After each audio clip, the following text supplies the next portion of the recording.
Previously on the Game On podcast.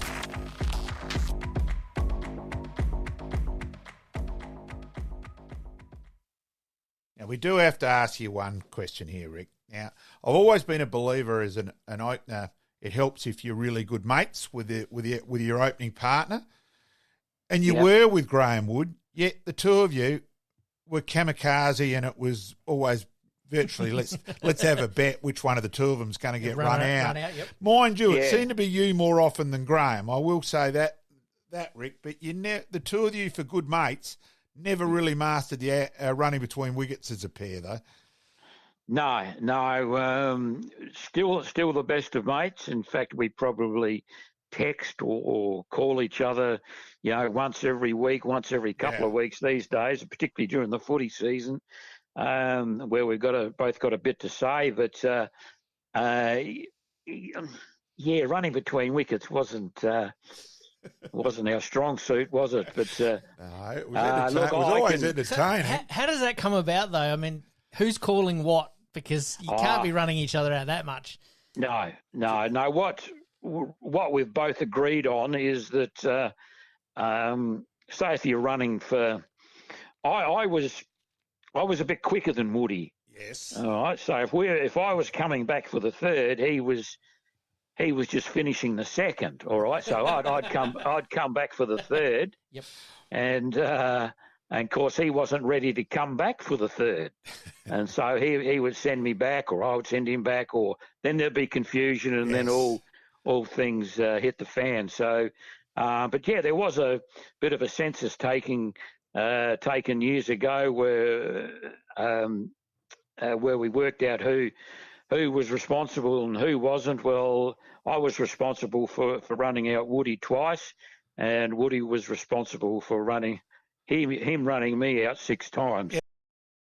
Sportscast SA presents Game On. Game On. South Australians' destination for everything sports. Local, national, and international sports. AFL football, soccer, basketball, golf, baseball, tennis, cricket, and any other sports played in this wide world. And we're going to have a blast doing it. So sit back, relax, and let's do this thing. Welcome to Game On.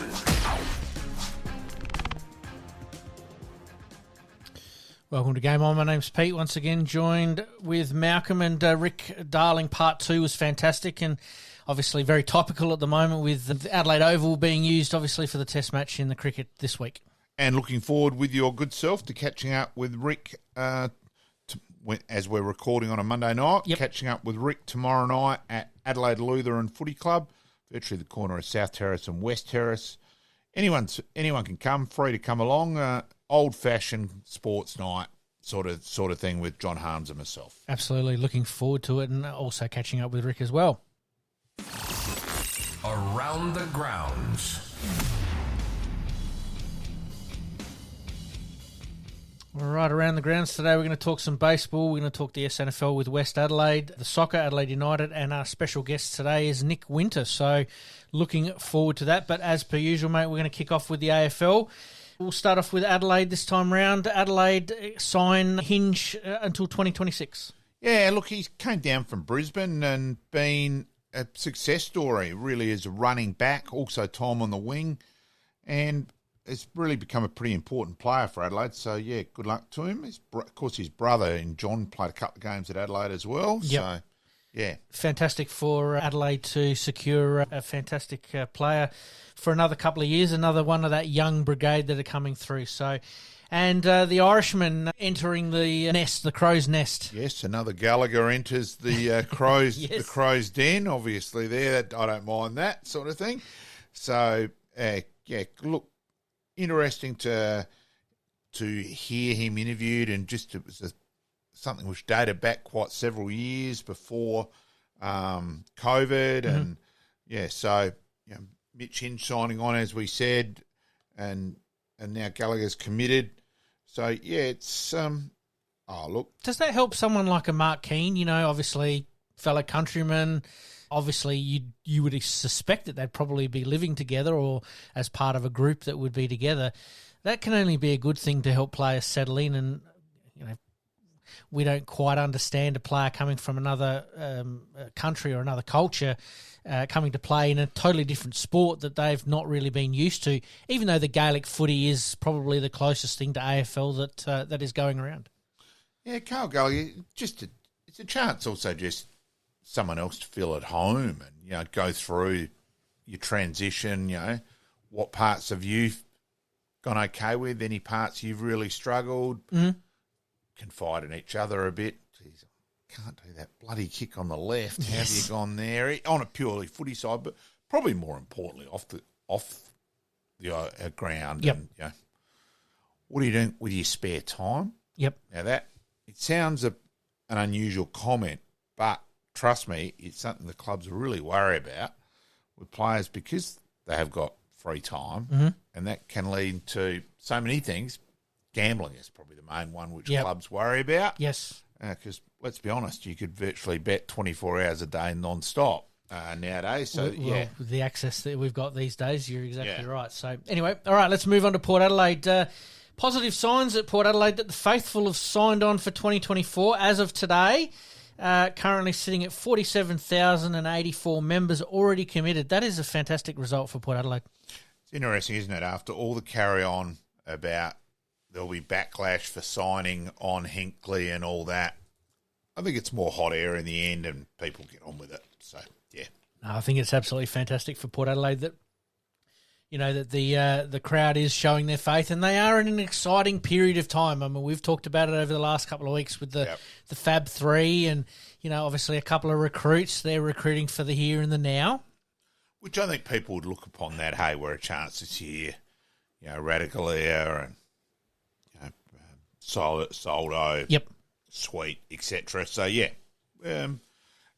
just think it's more good that people have committed. Well, I mean, it's good for the club as well. We'll stay on the AFL. Collingwood's Scott Pendlebury closing in on 400 games. He's basically done everything in the game, and I think we sort of forget that a little bit. Obviously being in South Australia, we want to concentrate obviously on the Adelaide teams, but Scott Pendlebury, drafted back in, 2005, and has really won every award that there has been to win. Virtually. And look, he's a senior statesman, someone massively respected. I think we actually get sick of the commentary always mentioning his basketball background and that sort of thing. It's become a bit tiresome. Yep. It's just time and space. He's one of those, sort of like the Mark Waugh of cricket, always seems to have time and disposes. Great decision maker. And Father Time really hasn't caught up with him as much as it has with other players, and that's probably the most interesting part about Scott Pendlebury is that, Father Time hasn't caught up with him, and he's been able to reinvigorate himself as the team, as in general, has gone through changes. And I think it's interesting. There was sort of a time, we're going to have to move him to half-back and he'll become the general back there. And they didn't really last that long. He was back in the midfield pretty quickly. And you only had to look at his last quarter in last year's grand final. He was the player, who was still getting the footy and all that. And he's just, fantastic player, immensely respected within the game. And I think his 400th game, it'll be a huge celebration. It'll be a celebration of the game, and that's how it should be. It would be magnificent. I don't know what his off-field roles have been through his career, but you put someone like him with Joel Selwood and Aaron Phillips, in AFL House somewhere to help grow the game or take it to the next level. I think his contribution would be invaluable. But we'll see how that goes. Collingwood might snap him up as part of their front of house. You just don't know. That's exactly He'll certainly be in demand. And obviously with the pre-season recommencing for the new year, there's obviously a few things that are going on at the moment, but the biggest one for me and that came across my desk today is Carlton's Jacob Wiedering facing an extended period on the sideline after a calf injury. Not what you want in the pre-season. Yeah, not a great injury, and also he's actually a little bit young for doing. I know he's been around, but the calf injury and all that is more your late 30s. Yes. Myself doing one umpiring an under 11s footy game on a Saturday morning was pretty embarrassing. I like that one. So he's going to miss 5 or 6 week block Yeah, they reckon about 8 at the moment, so that's probably indication to me that it's a little more serious. Decent job of it, yeah. So also out of that, it means that he's probably almost restricted to walking laps and in the pool. So it's going to put him behind the 8 ball a bit. So yeah, look, he's a very good player. Well, arguably, he's certainly one of the competition's best defenders. Absolutely. Well, you think about that ball against Melbourne that he centred to basically set up the winning goal in the end in that elimination final. So first semi. Yeah. He will be sorely missed, and obviously we'll keep a bit of an eye out over the next couple of weeks for some other clubs. We don't want to be reporting injuries all the time, but that was just one that came across the desk today. So, all right, mate, we move on to cricket. Test match cricket returns to the Adelaide Oval. What are we expecting from the West Indies? Not much. That's probably the way of being blunt. Yep. Well, that probably leads me into my next point is crowds. What are we expecting? Is it going to be a smaller crowd than usual, or is it a case of this is the time of year where Adelaide sort of goes, you know what, the Adelaide Oval Test is my event. I'm going to go to it. I'm going to participate in all the activities that obviously happen behind the grandstands as well as on the ground as well. Is it a case of that you won't see too much of a change? Not sure. It hasn't been the normal build-up for an Adelaide Test match either. That's why I asked. It's been very quiet, very almost mute sort of thing. And look, while we're on the subject of Channel 7, pretty poor that their advert the other night was the Test match starting Thursday in Adelaide, so only a day late. So that was pretty average. Hopefully it's not over by then. That's the worry. So, hopefully they'll be competitive, but it's just, I know that we do support Test cricket. We are, South Australia, per head of population are the number one supporters of Test cricket. It is something we're proud of and all that, but it certainly hasn't. It hasn't even had anywhere near the build-up last year's did. When we played West Indies as well. Mm-hmm. Is it a case of once bitten, twice shy? Maybe a little bit, and also it's a bit ironic that some of the weather we've had so far over the years hasn't really suited the day-night. As we said, it wasn't rounds of beers; it was rounds of soup. It was that bloody cold. Yeah, coffee and soup. Yep.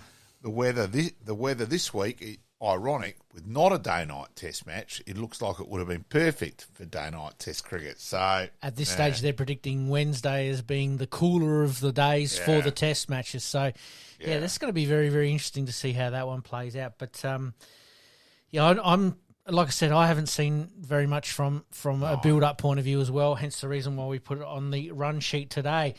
Mate, the Strikers, they're going to play finals. We weren't as confident last week talking about it, but they're just starting to hit some form at the right time. Probably bowling's been... So they've changed tack and decided to take the pace off the ball and bringing Lloyd Pope into the squad as a replacement player for... I think it was for Travis in the end. Has worked, and Boyce has probably been the surprise.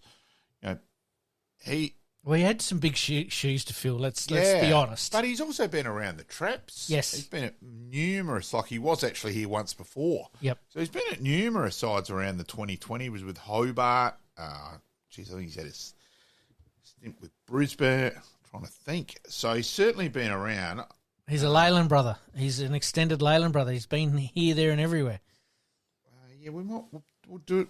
As we go along here, I'm just trying to have a bit of a look. But no, it's great to see the Strikers obviously hitting form at the right time. And, they are going to end up playing finals, which is fantastic as well. Melbourne Renegades, so Adelaide previously.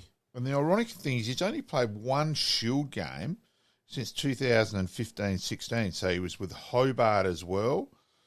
Yeah, and a little bit disappointing in that way because I actually think he has potential in the longer form, in the more important form of the game, personally. Yes, yeah.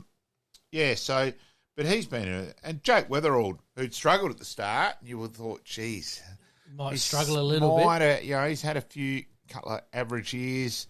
All of a sudden, will he get another contract? But then he's come in when Chris Lynn did a hammy batting, ironically, not running. Actually did it playing a shot. That he's exploded the last couple of games, and Smashed them. Well, apart from Vintage that, Weatherald. apart from that run out, which we have talked about, where we just scratch our head and go, "What are you doing, Jake?" But while we're talking about Jake, obviously he's the first Strikers player in Strikers franchise history to reach 2,000 runs. Yeah, that's fantastic. I mean, it's a significant milestone that he's reached. So richly deserved as well, and obviously a past guest on our show, so we're going to pump him up as much as we possibly can. I might give you heaps for the way you've spelled his name on the running sheet. That's all right, mate. I did it very, very quickly today because we were in a bit of a rush. But anyway. That's all right. All right, mate, we'll move on to the tennis, the Australian Open. Obviously, first couple of days at Melbourne Park. All the satellite tournaments or pre-warm-up tournaments have been completed around Australia, up in Brisbane, Sydney, Adelaide, in Perth.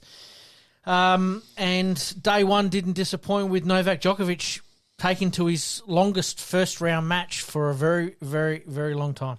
It's a bloody good match and really high standard. Some of the rallies, glimpsed over a few times. And, so interested starting that day earlier. They've gone the 15-day Grand Slam. And it looked like so far it worked yesterday. So well, a little bit. Feedback. Yes, a little overall. Bit. Obviously, Djokovic playing an 18-year-old qualifier, Dino Prismic. Yeah, I was going to let you have a crack thank you on very that. much. Obviously, that match went a little bit longer, and then that obviously leads us into our next topic, which was defending women's champion Sabalenka starts just before midnight because that game did go a little bit longer, and this is what they're trying to avoid a little bit. Yeah. But she was done and dusted, 6-love, 6-1 in 53 minutes. So, he's sort of... You can understand the players obviously not wanting to be starting matches, say, after 10 p.m. It's just crazy. Time, no. But when it comes to TV and everything else, obviously for the other side of the world, it's sort of slots in. So it's a hard one to. What do they run out? The 1 o'clock game, rounds of beers and Euros that you've been out all night. We've all been there, done that. Well, I mean, I've talked off to the pie cart in between games. Exactly right. The Flinders Street pie cart might have got a bit of a working over. I mean, I remember sitting one time watching Leighton until about 4:30 in the morning. It was ridiculous. You couldn't get a bus, you couldn't get a taxi, you couldn't get a train, you couldn't get anything. I know that they're starting a little bit early to try and sort of help that out a little bit. I'm sure as the tournament goes on, it'll certainly happen. And I think personally, it looks like the little bit of delay that happened on day one was probably a bit of backlog from the qualifying events because they didn't use average weather over in Melbourne in the qualifiers as well, and they weren't using all of the courts because the players were practicing on the indoor courts. So there was a little bit of to and fro there, and I think this is part of the reason why potentially the first day was a little bit late. But anyway, that's okay. We'll move on. Australians in action. Obviously, we're on Alex Diminer, who is due to play tonight, Tuesday night. We will. Monday night. We will be putting this podcast out a bit earlier. So hopefully, fingers crossed, all roads lead to him winning in round one. It's a hard game. He's got Rediak first up. It's not a great person to draw in the first round. Big serving Canadian. It's a huge game. Unbelievable. Alexei Popyrin having a big win today out on one of the outside courts there. Darius Seville losing in 3 sets there, unfortunately for her. She was a wild card into the event, obviously coming back from injury as well. So very, very interesting there. A couple of Australians playing each other, Volkic and Thompson. Thompson leading 2-1, but unfortunately at the moment, down a break in the 4th. So the other one that we want to look out for is Hitch Carter. He's obviously playing after the All-Australian Thompson. Duckworth, a.k.a. Duckworth Lewis, going down. One of my favourite players because of that. So absolutely going down in 5 grueling sets. Unfortunately, he's played a lot of 5-setters and doesn't quite get over the line, unfortunately. And a player who's bowed out with class was John Millman. Heard a couple of interviews since with him and he's a player I respect immensely. Got, I think, the nth, got that last trip out of himself. Out of him and that. So all the best to John Millman and in the best in his retirement. And obviously, very famously winning that match, I think it was against Federer at the time at the US Open. Huge result for him, and that's something that he'll hold with him for the rest of his life. But, yeah, I think the Australian Open could have probably given him a wild card just for that one last swan song, but wasn't meant to be. So we'll obviously be reporting a little bit more on the second week of the Australian Open next week, mate. So we're going to take a very, very quick break. As I said, when we come back, the baseball, the SANFL, the soccer, and Nick Winter. You're listening to the Game On podcast. We'll be right back after this short break. All right, we had to move this team up the batting order this week. The Adelaide Giants, clean sweep in their final home series against the Blue Sox. On the weekend. Good result, which still keeps the first place finish with one more round to go before the finals. Yes, Adelaide playing the Brisbane Bandits. Yeah, which will be a hard series. I admit I actually thought that was the final series. It wasn't actually written up properly in their program. I think they may have corrected their website on the weekend. But it was good to get the clean sweep because the couple of times previously they've won the first three and the last two series and lost the fourth. So it was good to get all four out of the way and ticked off. Absolutely. Game 1 winning 4-0. Game 2 winning 7-1. So their batting depth has been very, very good. Game 3 winning 14-3, which is some of those numbers that we saw earlier on in the season coming to fruit. And obviously in Game 4 winning 4-2.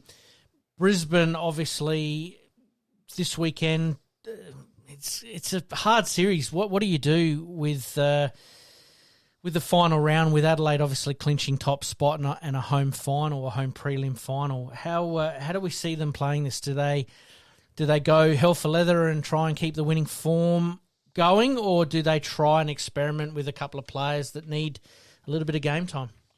I think they'll keep going.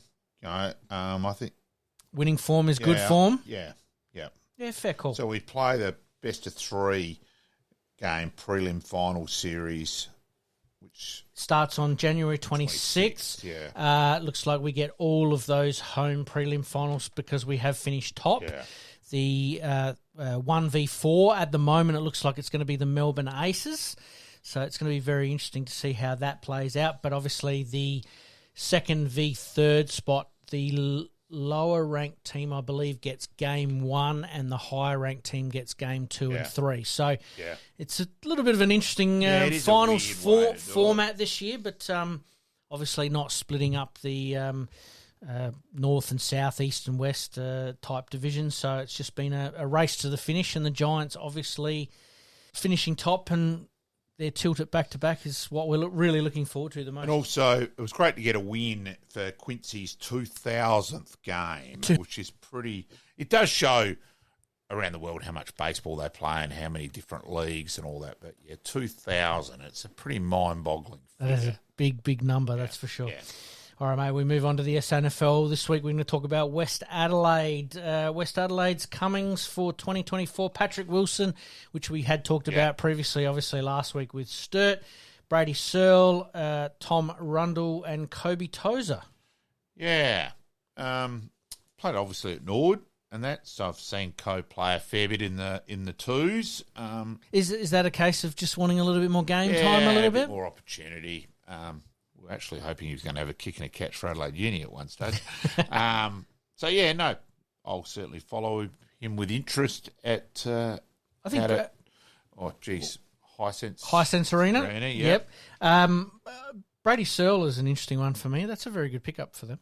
Yeah, so it'll be interesting how they go. It's well, they've lost a few too, so we'll talk about their goings now. We've got Jonathan Beach, Michael. It's a big loss. That is a big loss. Michael Mattingly, Caden Brand, Nick Steele, Owen Malady, Reese Nichols, Frayne Babic, Jordan Boyle, Nick Karalupus. We'll leave it at that one there. Bailey Chamberlain, Kane Sherlock, and Kyle Roberts. Like a lot of these teams, high turnover of players, and just doing obviously a little bit of the background on them, they are going back to local footy, and this is what we've continued to talk about, is that maybe some of those commitments are just sort of it's out of whack. It's out of whack. Yeah, I just think SANFL clubs have got to be a bit smarter because it's all clubs are losing plenty. Be another Nord one to come yet. I just think that they've got it all out of whack, and I think a lot of it's to do with the AFL, though. You think it is? But I think the coaches get consumed and the level, and because quite a few of them are out of the AFL thing that they're failing to see that. Hang on. This isn't the be-all and end-all. And, I just think we're massive.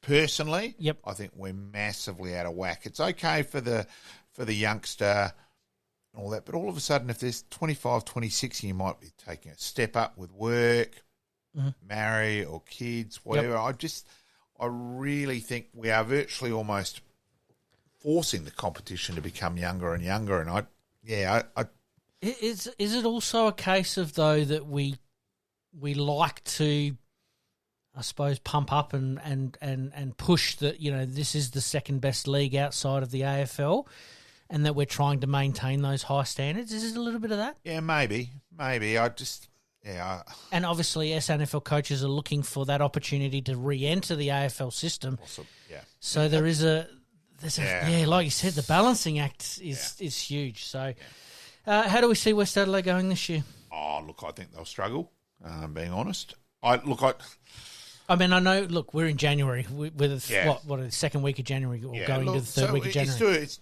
early in that way. I just hope a few things improve in all regards there.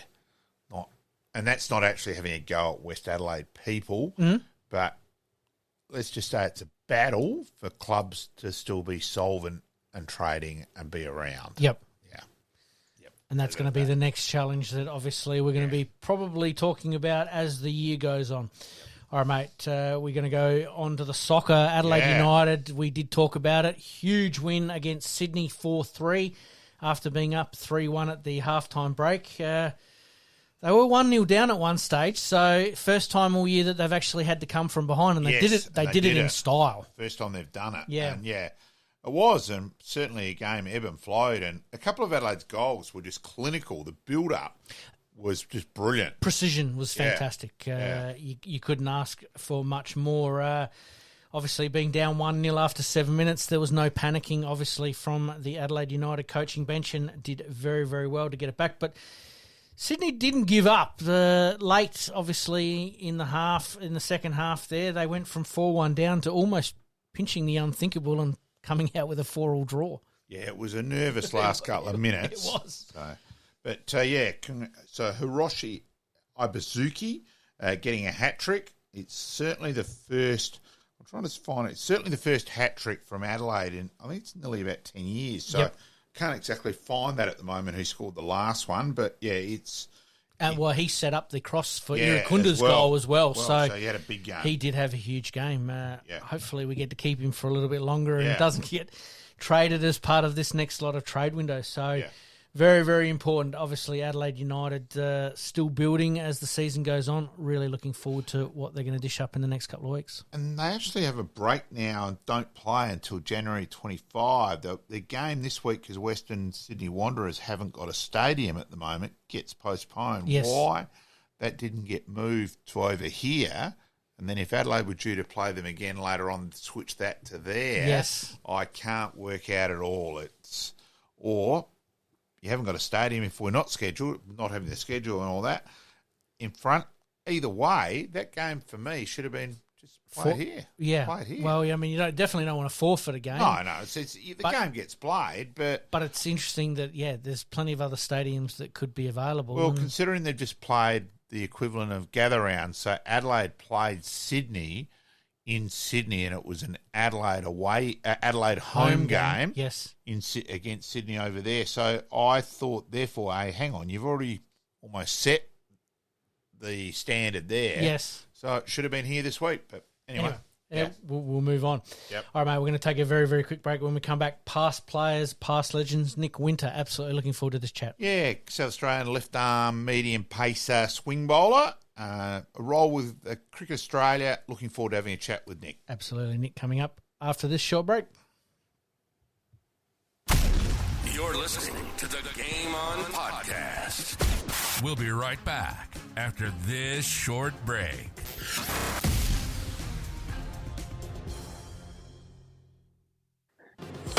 Past players, past legends, past legends.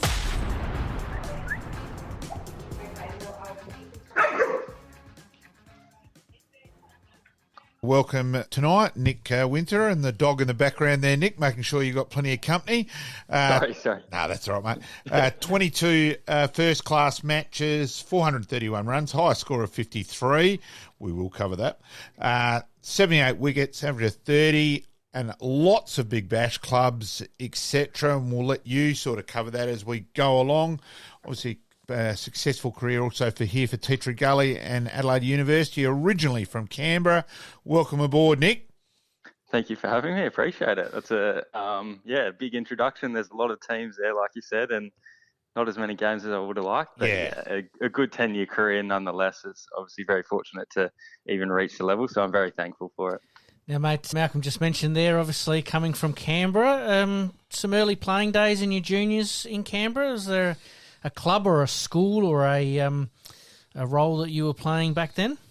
Yeah, Dad was in the army, and so we moved around with Dad a lot when we were younger. We settled in Canberra from when I was in year 4, and I went to St Edmunds College from year 4 right through to year 12. So I've got a lot to thank for St Edmunds. I did the typical rugby and soccer in the winter and cricket in the summer with a bit of tennis. So I was a busy boy, and then started playing. My first interactions with male open cricket was at Eastlake Cricket Club. So I started playing 5th grade there. I'd play for St Edmunds in the morning and then go to Eastlake in the afternoon and play 5th grade, and then worked my way up. And I think I made my A grade debut at about 15 or 16, and stayed at Eastlake all the way through till I was contracted at South Australia. So pretty special little spot in my heart for St Edmunds and Eastlake.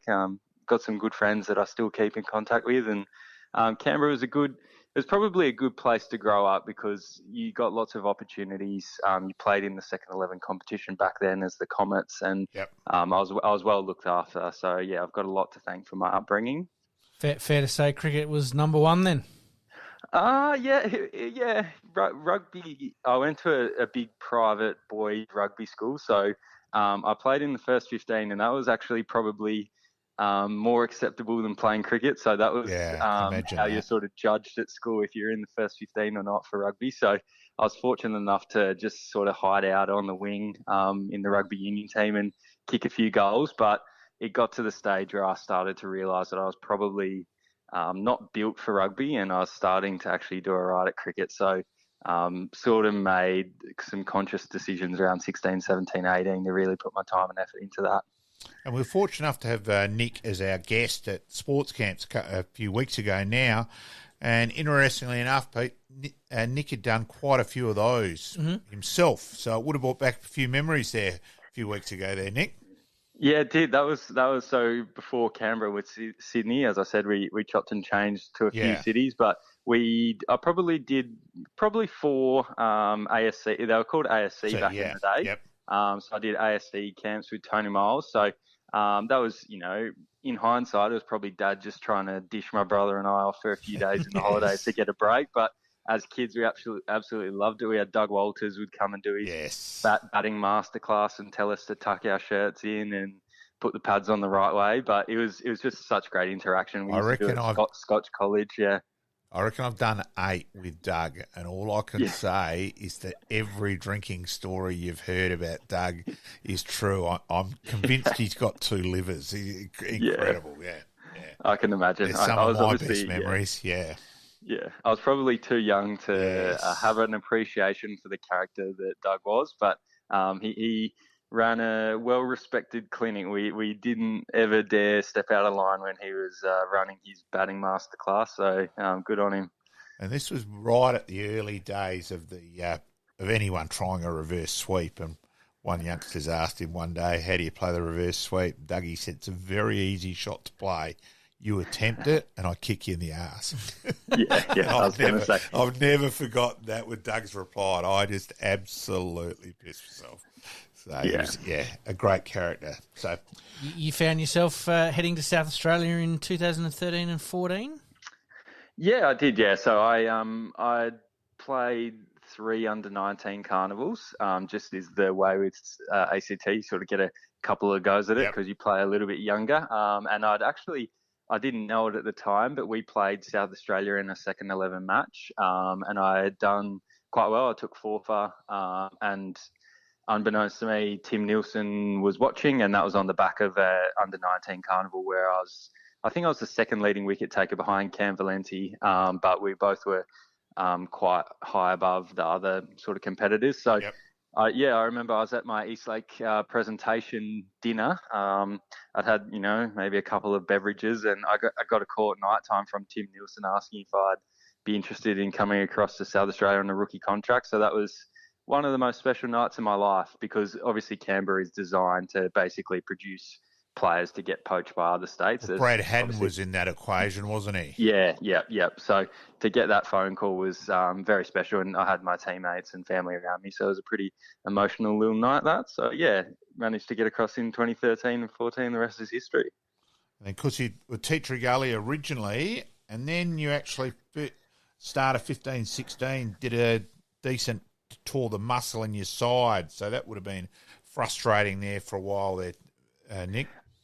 Yeah, my first couple of years were, at the time, you're young and eager and chomping at the bit to get into the team, and I sort of had to wait my time. And I actually lost my contract after my third rookie season because at the time you had sort of Chad Sayers, Joe Manny, Kane Richardson, all these guys who were in their prime, and to make the jump up onto a full contract, they just didn't have the space. So that coincided with me moving to Adelaide Uni. It was nothing actually really to do with Teacher Gully. It was just a lifestyle decision. I was studying at Adelaide Uni and I was living close by to the campus, and it was just sort of tying all my eggs into one basket. And at the time, again, coming from Canberra, you just don't know how cricket's going to go, and losing your contract is a pretty hard thing. So, the first couple of years are always a bit tricky, and you're a bit young and naive to the system, so there's a lot of learning.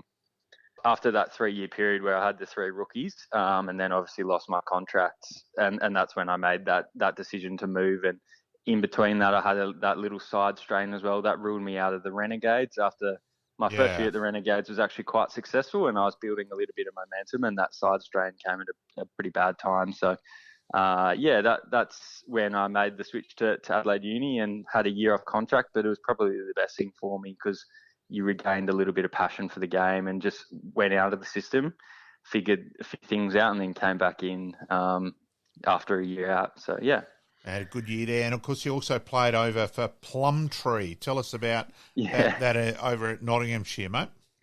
I did. That tied in when I found out I lost my contract and I'd been injured for a fair chunk of that season. I thought the best thing for me is just to get over to England, play some cricket, and just have a life experience as well over there.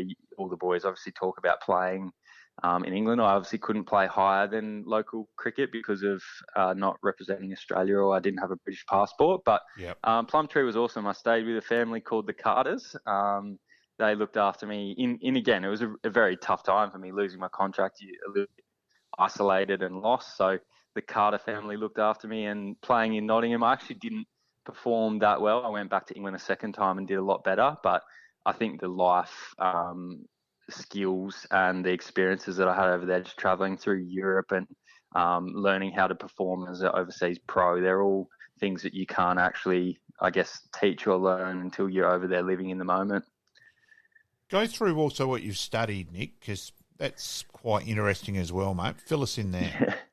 I've done a lot, and it ties back to my St Edmunds days. I took my study quite seriously, as did my dad. He always not pushed me, but we always took that stuff pretty seriously. So I did an international studies and politics degree at Adelaide Uni, then moved into 2 postgraduate courses, one in business management and one in leadership and development, I think. And then I'm just doing my MBA at the moment. So almost finished my master's, which will be a nice feeling because I've done it for a while and it's as every sort of cricketer does, when I do something, I do it to the best of my ability. So it's been a lot of time and effort into that, but it'll be rewarding once it's done. Oh, it's fairly significant. Absolutely. There, Nick. I admit no, it was a bit of a standard joke with Fred Chock-a-Block at Adelaide Uni that I was the number one graduate of football 1H as the studies in terms of that. That was my time at uni was just through footy at uni, not actually studying. Yeah. So No, that's good. We'll jump back a little bit.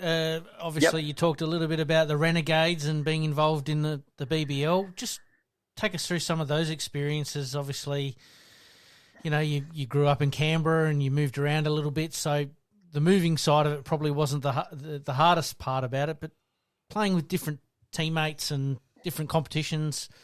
Go through some of those experiences.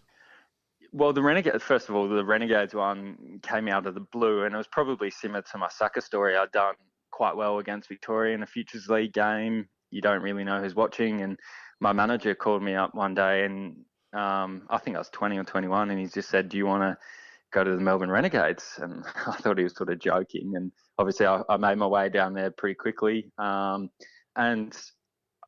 on Fox Sports the other day, they were doing throwbacks to classic games, and it was the season. Well, I spent 3 seasons at the Renegades, but one of the seasons we had a 90,000 Melbourne Derby and a 45,000 Melbourne Derby. So that was my first season there, and I remember I was playing with Andre Russell, Dwayne Bravo. We had Ben Stokes. We played against a Melbourne Stars team which had Kevin Peterson, Luke Wright, Maxwell, James Faulkner. So all of a sudden I was 21. I actually played in one of the Melbourne derbies, and I was just so overwhelmed by who I was on the field with and who I was playing against. It was I remember I used to love Kevin Peterson when I was a little kid. I used to watch him with his blonde mohawk batting, and then I'm out in the middle of the Etihad bowling to him. So it was all a bit surreal, and you learn a lot around those people. So yeah, I really enjoyed the Renegade time. It was the thing that probably not frustrated me, but is the most disappointing is I was there 3 years. I had 3 different head coaches, one of which I was injured for the season. So I was always sort of chasing my tail. I was always starting from the bottom and having to work my way up. So it was tough to get any momentum. And that's, at the end of the 3 years, I hadn't played for the last 2. And that's when I sort of headed off to the Strikers. So in the end, I was a bit of a journeyman in BBL. That's probably because it wasn't my forte. I was generally sort of a bit of a gap filler for squads, and they'd work out their first 16 players and then plug a gap with me at the back end. And Hobart was probably the other. I got to play, I think, 3 or 4 games at Hobart. I really enjoyed that environment, and I felt like they had a bit more trust in me. That was the days of the X Factor, so they were trying to utilise me to, bowl an over or 2 up top with the swinging ball, and then work me into the game in other ways. So probably the Renegades and Hobart stood out for me as, my favourite 2 memories in the BBL. Now, on to first-class cricket. Personally, far more interest personally, Nick. I can't deny that. That's why I got the BBL out of the way first, mate, because I know this is your wheelhouse. Yeah. So I was not a white ball player. I can sort of take it or leave it. It's probably my bit there. So 22 first-class games, Nick. Yeah. So you're bowling, your left-arm mediums, etc. How did you feel in that way about bowling on some of the flat tracks around Australia? Not super tall either. So it's it's an interesting proposition. I know Brett Swain was unlucky enough where he hurt his back and lost. Just that fraction of pace hurt him. Pretty prominent former Adelaide captain in Simon Goodwin was going to be considered exactly the same as you, Nick, with a left arm medium pacer, and then he got picked late He got picked originally right late in the draft, in the January draft when he was South Australian under-19 captain. So similar along that line. So how do you feel with and of course we will talk about your game in Sydney where you did take 10 for in the game and helping South Australia win the game. So just in that side of things, Nick. It's a tricky conundrum, isn't it? Because you have no other choice. So you either make it or you don't make it. And I'd learned all through my juniors and, even senior Premier cricket, they're the conditions in Australia that you're going to get. You may once a season go to Tasmania and play at Blundstone and you get a bit of a green one, or go up to the Gabba. But especially in Adelaide, it is pretty low and slow, and you've got to be creative. The left arm angle can be great at times when the ball's swinging and new. It brings in so many forms of dismissals, and because batsmen obviously don't get to face a lot of it, you're a weapon when the ball's new, but then when the ball gets old and all of a sudden it's pretty tough to get LBWs because you're always pitching outside leg. You come around the wicket and then you're not sort of challenging the outside edge of the bat. So you do struggle a lot. And like you said, I wasn't gifted to be 6'5" and bowl 145 like a few others. So it's always been a bit of a grind at the next level. I obviously tried to do my best, and the running joke around me using the Duke's ball, but at the end of the day, the Duke's ball just probably exaggerated my best features, which was swinging the ball and challenging the front pad. And when I used the Kookaburra, I was able to do that with the new ball, and I still had a little bit of success, but it was just obviously the Kookaburra ball swings for 5-6 overs, and then it's pretty much just a waiting game, isn't it? So.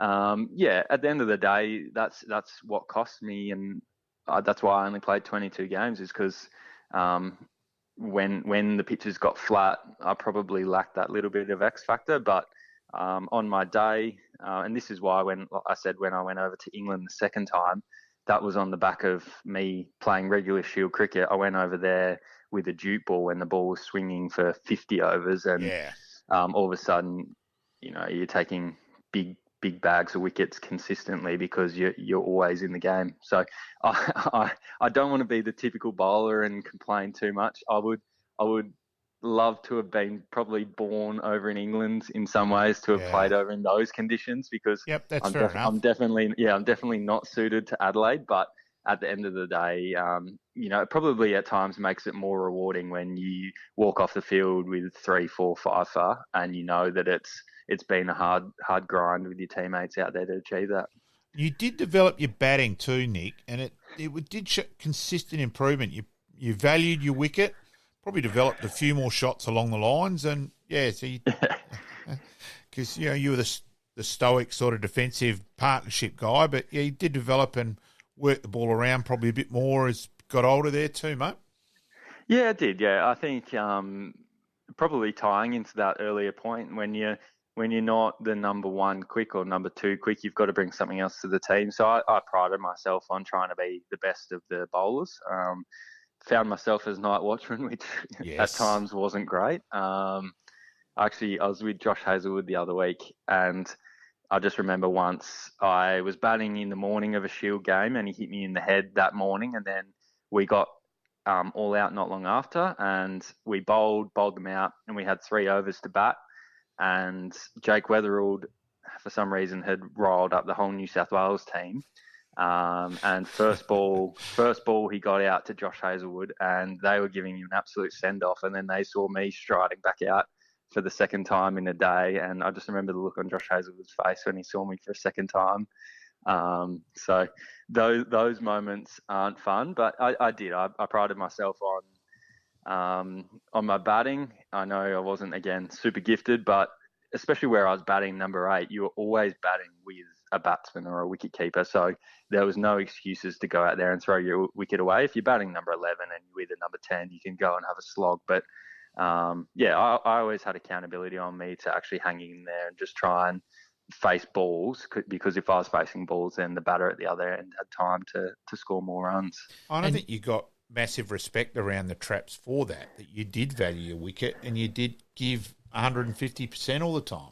Yeah, I think you've got to. It's, I'd probably go the other way and say if you didn't do that, it's a bit of a cop out at that level. Like it's almost expected now that, again, like I said, if you're the last wicket and you're just bashing for some quick runs, then fair enough. But pretty much at all other times, you need to be, you're playing for your state. You're representing all the other people that wish they could be out there. So the least thing you can do is show a bit of grit. So, No, well summed up. As you said, batting down the order there, highest score of 53. What are your memories of that innings? I think I got 35 not out as well in the second inning. Yeah. So I was Yep. in a bit of it was a good WA team. They had Jai Richardson, Cam Green was bowling, David Moody, who actually used to bowl pretty fast. Yeah, and he was Mitch the tall Marsh. one. Yeah. Yep. Yeah, Mitch Marsh was playing. So not a bad bowling attack that. I remember at the Sydney Sixers I was talking to Josh Philippi and he said the Wacker boys hated me because, and it's true actually, I actually made most of my runs against the Wackers. I don't know why, but maybe because they're bowling a little bit quicker, and especially at the Wacker, it just hits the outside half of your bat and flies off for four. So that one was at Adelaide Oval, and it was actually nice to get the monkey off the back to get a 50 in Shield cricket. It's always a good feeling for the stats as well. Well, it's on the stats now. It can't be changed. Yeah, So. Exactly right. Now, I think I'd be shot by Rob O'Shaughnessy and a few of the uni boys if we didn't bring up the successful era at Uni Cricket Club there as well, mate. Sure. So go there with your favourite memories of playing at the Blacks, mate. Well, I don't know if there's a favourite memory. What I would say is that it was a really good time to be involved, and what drove that is that you had myself, Will Bazisto, who was around the Redbacks team, Sam Kerber was around the Redbacks team, Jake Weatherald, Wes Agar, young Kyle Brazell. We had probably a core group of 6 or 7 guys who were all at that first class level or wanted to be at that first class level. So when we came back to club cricket, there was some really high standards being driven. We had Ben Wackham, who had been in and around as well, played a few second 11 games. So the actual club culture was one that was actually probably more mirrored to first class cricket, and that reflected on the field. So not to discount, Tea Tree Gully also had a very, very successful era in my first 3 years. We won, I think, five flags. Yeah, you did too, So apologies I probably there. had two little windows with 2 different clubs where I think in both we would have won 5 or 6 flags in sort of 3-4 year windows. So, but very fortunate because at the end of the day, you cherish those memories as well, playing Premier Cricket, and you get the whole club behind you. And for uni especially, that was the first 2-day flag that they'd won in a long, long time. So it was pretty special to be a part of that. No, that was a great memory, that one. Yeah. At Uni Oval, etc. Now, best before we go on, best bowling, mate, 5 for 48, and 10 for in the game. And 10 for in the game. Yes, yeah. You just be pinching yourself a little bit, going, "I'd like to do that week in, week out." And beating New South Wales. Well, that as well. Yeah, it started off with a bang. So I was 5 for in my first innings, and I remember I debuted with Harry Nielsen, and he made 100 in the first innings. So there was a stat that I think we're only the second or third ever combination to get 105 for as 2 debutants, and then went into the second game where I took the 10 for. So I was pretty excited with first class cricket there when I had 15 wickets in 2 games and we'd beaten New South Wales.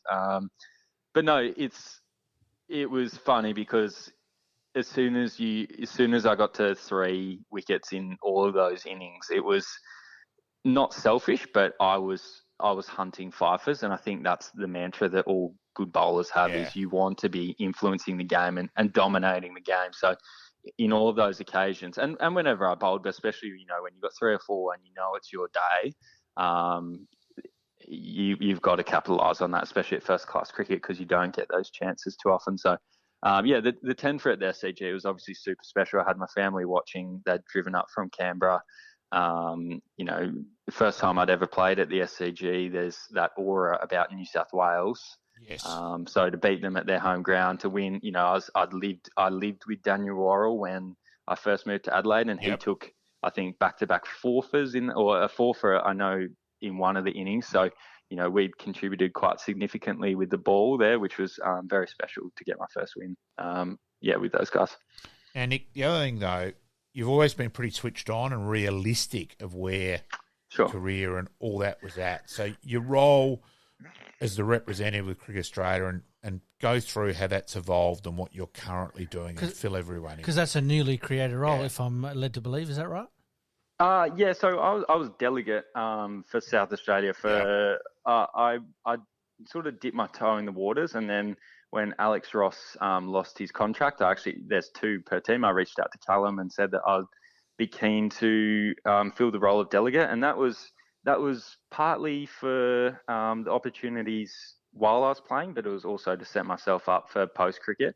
So I actually one of the main reasons for my move back to Teacher Gully is a former umpire called Jeff King. He has an investment company, and I started working with Jeff, and that's now transitioned into my full-time role. And then the ACA role, they had a person go on leave, and so I stayed in contact with the ACA. And basically, when they need a bit of a gap filler, especially in South Australia, then it's basically I've just continued on almost as that delegate role. So I've just been filling in gaps, helping out where I can. There's a test match function this Friday, so I'll attend the test match function.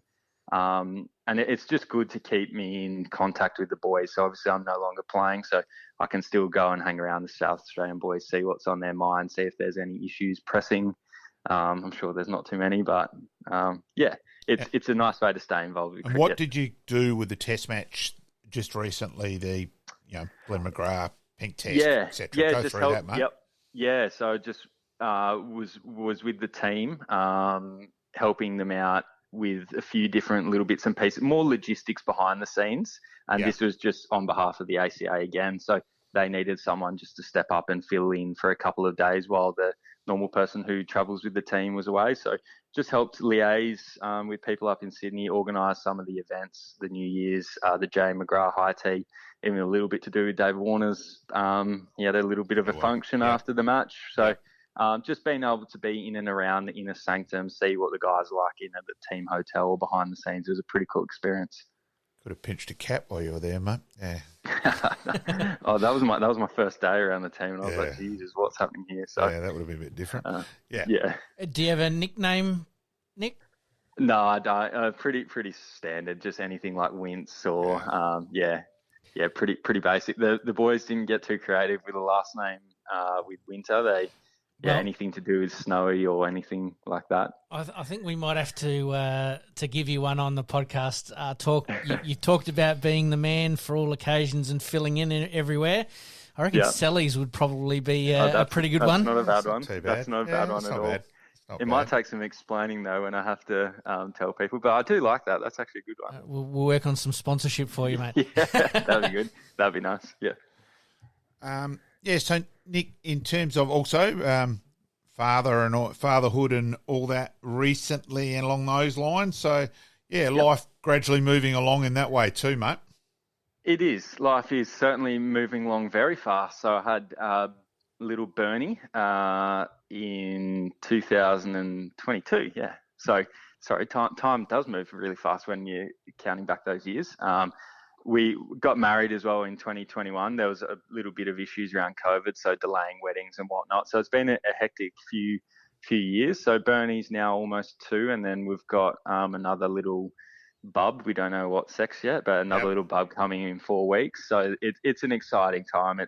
It's challenging. Every day is challenging, but also super rewarding. And probably one of the most not disappointing, but having my last year where I struggled a lot with my performances, and I knew I was going to get delisted, and I was falling out of passion with the game of cricket. It coincided with Bernie's first couple of months on the planet, and so that was probably the hardest part, was trying to balance being present at home and being a really good father to him, but also having some seriously significant life-changing issues and decisions being made, between 9 to 5 on a day. So that would probably fueled a little bit of my decision not to play this year. I'd well and truly given cricket my all, but I'd lost a lot of passion for the playing side of it, and probably all the factors we've spoken about. When you're not getting picked consistently and you're fighting so hard for opportunities and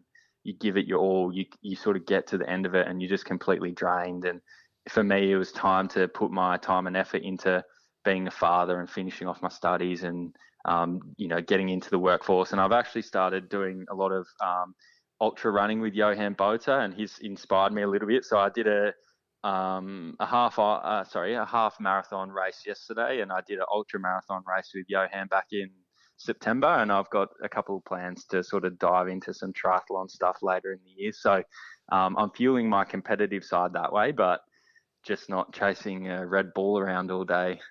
So I can imagine how competitive Johan would be with doing that with him too. So that's probably a good person to do that sort of thing with, because of his incredible, just combative nature in general. Oh, he's an absolute machine. Johan was my first captain at South Australia, and I knew it then, but I never really got the opportunity to. I only played a one-dayer under him, and then he sort of finished up. I had a little bit to do with him at Adelaide Uni, but again, because I was then playing Shield cricket, I missed him. But he's been awesome just to bounce ideas off, and I'm finding my feet in that. But I look, he's great for me because I'm comparing my progress against his, but he's obviously just a superstar at everything he does. So he's a good one to keep driving me. And again, like I said earlier, when you've been in the system for 10 years, and even my Canberra years before that, I've sort of had that ingrained attitude that always striving for more and just pushing myself. So it'll be interesting to see what this transition, or I guess what it transfers into, and not how far I can go, because I don't want to ever do it too ridiculously seriously, but I will push myself. And, I do have ambitions to do some seriously big events. So, it'll be an exciting little period. I reckon I know you well enough, Nick, that you'll be pretty bloody competitive with it too, mate. Yeah. We'll see. Sounds like you've got the work-life, sport-life balance just starting to work out very, very nicely, mate. I do.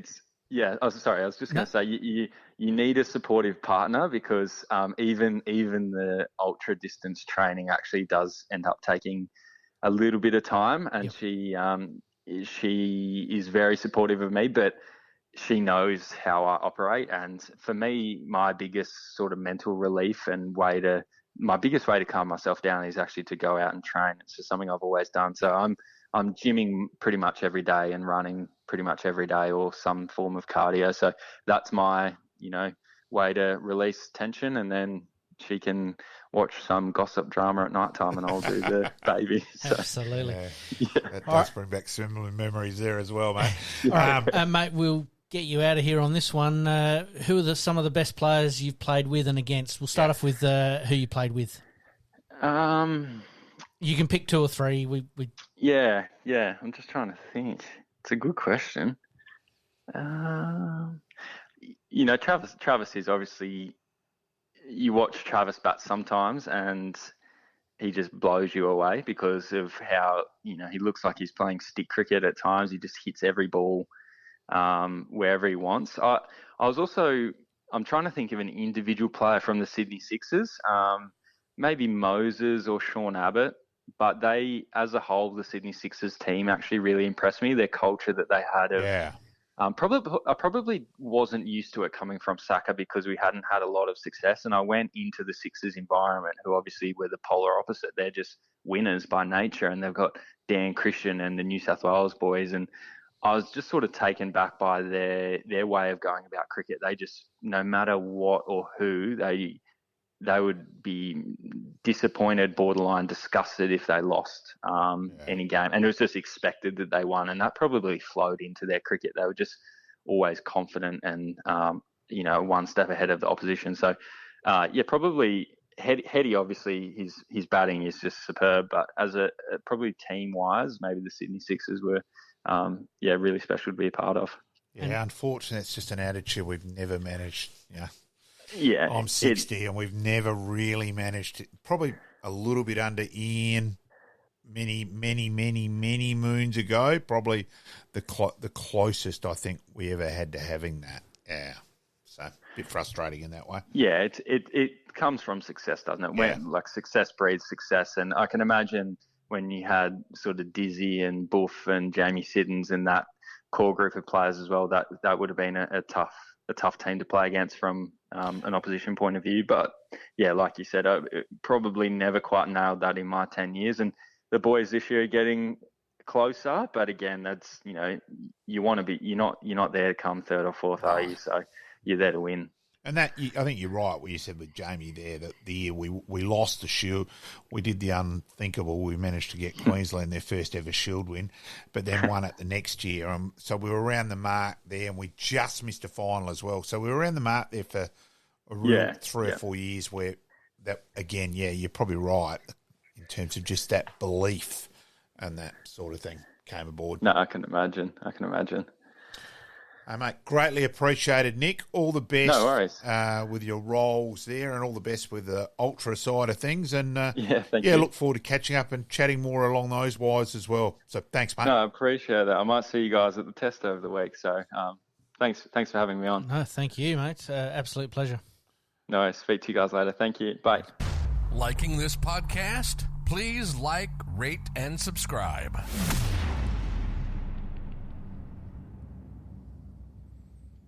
We thank Nick for his time tonight, and some interesting comments there, and obviously looking forward to his role with Cricket Australia. Yeah, learning a bit more what's going on around the traps, and thank you. Thanks, Nick, and greatly appreciate it. Absolutely. All right, let's move into Happy Days. Happy Days.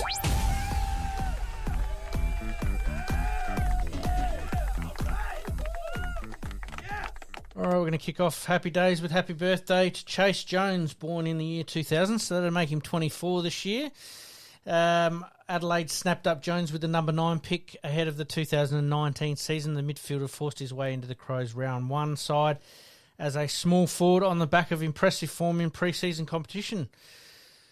He's a player that's got a bit of versatility about him as well. That's the other positive thing for the Crows, isn't it? Oh, and I think he took a big step last year, and you really noticed, quite often, as is the case, you actually notice a player more, and Adelaide really missed him when he got injured in those last few weeks, and that may have cost him a final spot in the end and all that. So I think he's become a pretty important player. As you said, can play downs forward. Okay, probably unlikely at the moment to play that role at Adelaide unless they get a few injuries and that side of things. Yep. Probably on the wing or down back, wing or half back. I like him on the wing. Yeah, I think he's a pretty important player. Absolutely. So, Jones took out the Mark Bickley Emerging Talent Award as the Crows' best young player in his debut year since being drafted. Jones has showed versatility in 2023, cemented his spot on the wing, which is what we just talked about there. But Matty Nix is not afraid to chuck them around in a few different positions either. So versatility is certainly the name of the game down at Crowland. Attack on the footy and his ability to finish in front of goal is very, very important. Yeah, key player. Absolutely, and signed through to 2026. Tasmania are coming into the competition. Do we see him making the move potentially after his next contract renewal? You just don't know. Yeah. It's going to be around a fair while by then. Do you want to go in? If Adelaide are around the mark and contending, yep. Do you want to go back to a side knowing that you're probably going to struggle in your first couple? Yep. So, wait and see. Absolutely. All right, we move on to cricket, mate. 1930. Brilliant West Indian cricket batsman George Headley scores 157 and 176 on debut on the 4th day of the drawn first test against England at Bridgetown, Barbados. Yeah, one of the greats. I knew you'd like this one. Yeah, I think he'd walk into the West Indian side now. Elegant is what you read about George Headley, and he's certainly one of the all-time West Indian players. And Talk about golden eras of West Indian cricket. Obviously, some players come to mind, and like you said, he's definitely one that you would be putting there amongst some of the West Indian greats. All right, mate, we move on to tennis. 1962, the 50th Australian Championship men's tennis. Rod Laver takes the first leg of his first Grand Slam, beating fellow Queenslander Roy Emerson 8-6. Oh, love 6. Holy moly. Yeah. Had an absolute shocker in the second set, 6-4, 6-4. Yeah, unusual second set scoreline. You wonder if he decided, right, I'm going to save a bit here in the tank. Look, Rocket Rod, Laver Arena, probably says it all. Absolutely. Yeah. Obviously, Rod Laver winning a Grand Slam. It doesn't happen very often, or it's not going to, I don't think, going to happen anymore, not with the way that tennis is being played these days. Just a fantastic tennis player as well. All right, mate, we move on to baseball. 1934 New York Yankee slugger Babe Ruth. Ever heard of him, mate? Just a little bit. Yeah, nearing the end of his illustrious career, signs a 1-year contract extension worth $35,000. Represents a pay cut of $17,000 for the Babe. 1934, $35,000. That's big numbers. Money. It was still big money back then, but it's still surprising to read of a pay cut, though. That doesn't tend to happen so much nowadays for a name like that. But 35,000 would have comfortably settled for just about anything back then. So we do have to remember the relativity of that. Absolutely, and one of the all-time greats, and the curse of the Bambino for my Red Sox finally got broken after a very, very long time. And, what can you say about Babe Ruth? Fantastic player. All right, mate, we finish off with basketball, a little bit more current in 2023. LeBron James surpasses the 38,000 NBA career points, joining only Kareem Abdul-Jabbar in the 113-112 loss to Philadelphia 76ers at the Crypto.com Arena in Los Angeles by a single point. Would have been great if they'd won that sort of thing. But it just probably the thing there. It shows basketball with the stats, and all that like that way, and probably the influence like American side of it, things where we brought up where Quincy played his 2000th game. Yes, this weekend. They are games which lend themselves to 8 million stats. So does cricket, let's be fair there. But, it is a... Well, I think the interesting part was he didn't actually sort of know too much about the statistics until a couple of weeks out. Yeah. And then the way that they celebrated that milestone with Kareem Abdul-Jabbar actually being at the arena and stopping the game and recognising that, it was a pretty special achievement. Yeah. So congratulations to LeBron James, and obviously still doing very, very good things at the moment. All right, mate, let's get into the extra time big finish. Extra time big finish.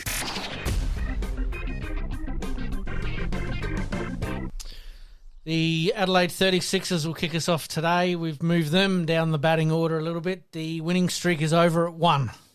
Yeah, real disappointing loss to the Titans. Like they were up on various times. They were even up by 10 points in the start of the last quarter. Yeah, and then to lose by 10. Yeah, and that with overtime. And, look, it was a pretty disappointing effort in the end. And as you've said, just stats-wise, shooting at 36%, 25% from the three-point line. It does sum it up. And it shows that in their points differential where they're about 176 points difference or whatever it is. It's a mile worse than anyone else. Yep. And, really disappointing there because it gave them a chance to probably get off the bottom of the ladder and get on a decent run. And, one step forward, 2 steps back probably sums up the 36ers. Absolutely. Apart from their off-field crowd. Well, absolutely got to be pumping about that. Adelaide 36ers playing the Southeastern Melbourne Phoenix on Wednesday night and then the Hawks on Saturday night. So they've got 2 reasonably winnable games there, but they just need to put it together like they did a couple of weeks ago. And like you said, there's still a little ways to go in the season, but not too much. I think they'd be certainly looking at the finish line now and saying, look, let's just get out of here and start again and let's get this review underway. But it's disappointing. It wasn't a good result for Scott Ninnis. No. It's probably, so disappointing. Absolutely. All right, mate, we move on to the NFL. We did talk about Bill Belichick potentially not being the head coach of the New England Patriots last week. Well, that has now been confirmed. They've already hired a new coach. Is he on a bit of a hiding to nothing? Because, I can only put it into the scenario of Sheedy at Essendon. Ever since Sheedy left Essendon, everybody that's been there has been on a bit of a hiding to nothing. Unless you then start off and you win 2 or 3 straight, there. But at the moment, but mind you, I think he'll get suitably recompense for his time. I think yes. I reckon you or I would be able to make that sacrifice. Oh, just a small one, that's for sure. Obviously, coming in after somebody's had a bit of a dynasty, it is tough. But they do have a player who has been at the New England Patriots before, so there is a bit of familiarity there. So we'll see how that one pans out, and we'll certainly be keeping an eye on that over the next couple of weeks. And obviously, as we're leading up to the Super Bowl in the next month or so, we'll be reporting a little bit more on the NFL. All right, we're going to move on to the AFL W.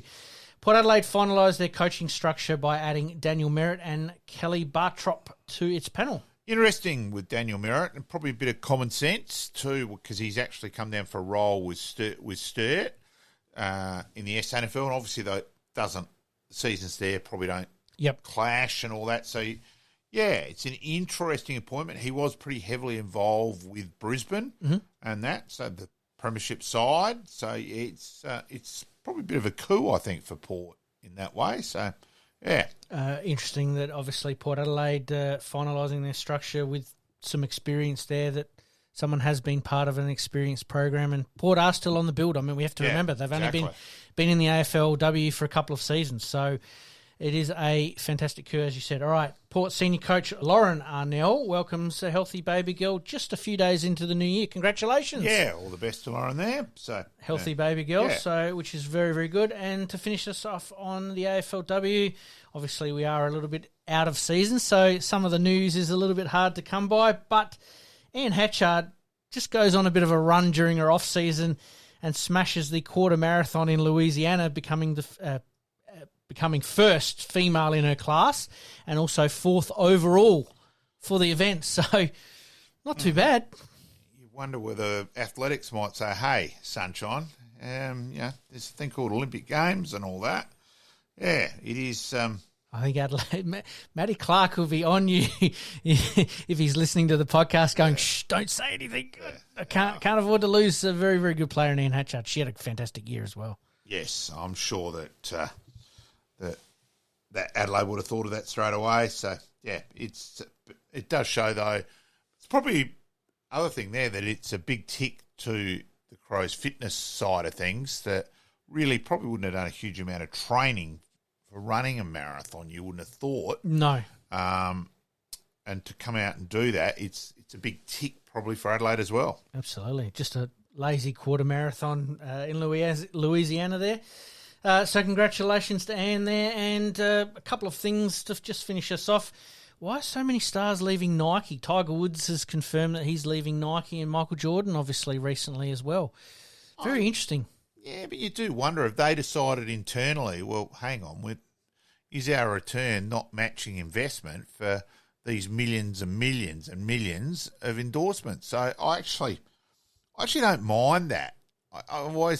It's always bemused me that how does a company decide that it's going to bring in just an obscene amount of sales? So obviously they've done their research in the past and they've now decided at the moment, maybe not. So, yeah. Obviously Tiger is a little bit of the case of that, he is coming towards the end of his career. He's only going to be playing, obviously, selected a amount of events coming up in the future.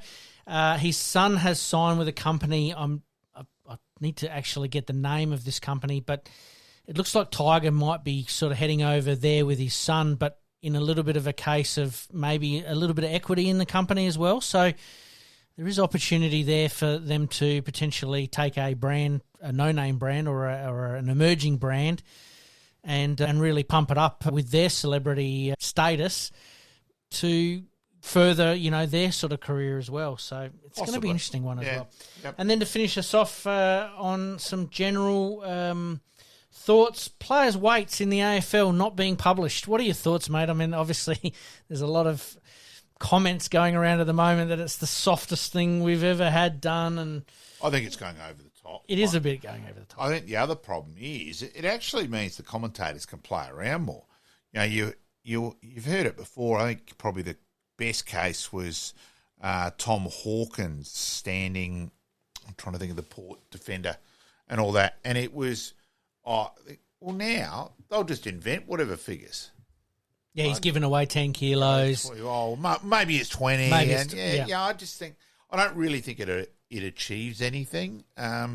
You do suspect that mental health wise, it's along those lines. I think it's along lines of, hey, we can't do the men's. If we do the men's, we're going to have to do the women's. And so therefore we can't do that now. So I just think it's going overboard with reality, that it's like the non-scoring of junior games, that the kids all still know the score. Don't worry about that. Yep. You know, so it is an interesting one for sure. All right, mate, and to get us out of here on this one, the good, the bad, the ugly from this week, mate. What are your good thoughts for the week? What? Well, the good, you've got to say the strikers coming back. But actually, my good for the week was the game between Adelaide United and Sydney. A cracking contest, and to get over the line 4-3 gets them up to 5th, where they would have been 8th or 9th if they'd lost that. So keeping them in the pack. Yes. I'm going to go there for that side of things this week. Absolutely. And also Adelaide Giants with the baseball. Absolutely. And then the bad and the ugly for this week? Let me have a think on that. All right. Well, I'll tell you my good for the week. Adelaide is alive. We've got the tour down under, which we haven't really spoken about because, well, let's be honest, it is more this week. And also, we need to do a little bit more homework on who is here and who is not. So there is some interest there. But Adelaide's alive. I mean, last week, the tennis is here. This week we've got the cricket here. We've also got the tour down under as well. Again, we've said it previously. The government has done a fantastic job in obviously getting these events. They built all these hotels during the COVID period. They're sitting at about 80 or 90% full at the moment, which is absolutely fantastic. Yeah, it's fantastic. I happened to be out at Henley on the weekend, and it was just absolutely beautiful conditions. There was just people everywhere enjoying the weather as it is. So that is my good for the week. My bad is, my good, I have to say, the Giants clinching top spot in their back-to-back tilt. My bad, probably a little bit of the AFL from the weight publishing point of view. I do sort of understand that a little bit. And then, obviously, my ugly for the week continues to be the 36ers. I don't want to be negative towards them, but just want to see something. Yeah. Like you've said previously, do something. Yeah, just I think the way of summing it up, as we said, was one step forward, two steps backwards. And they're doing some things right, massively right, but on the ground, it just continues to frustrate to the nth degree. Well, probably the way to I think that's phrase it. I think that's exactly where I'm at, mate. All right, mate. As per usual, fantastic episode. We thank Nick Winter for his time tonight. We have obviously recorded this episode a little bit earlier because of the Test match cricket and all people's availability and everything else that fits in this week. So on Friday, as part of our normal episode or normal release of episode, we'll actually do our summer series part 1, which was Malcolm's part 1, and I believe you selected Timmy Ginniver as one of your interviews that you quite enjoyed, and we're all going to hear again. So looking forward to that. Yeah, and I just enjoyed his engagement with us. It was quite a good bit of fun banter, too, and where his phone didn't work, so it was done on Angie's phone, and the line that I've achieved one of my life's ambitions, getting Angie's phone number, which has been a bit of mirth back and forth with the Ginniver's behind the scenes, and so it was good fun, and he was. He's all class, Tim. He is, absolutely, can't disagree. All right, mate. Thank you very much once again for your time. As per usual, we promise to do better. In this crazy world we live in, we all need the distraction. Enjoying the show? Like, rate, and subscribe. Hook up and connect with us on social media at SportsCast SA. We'll see you next time on Game On.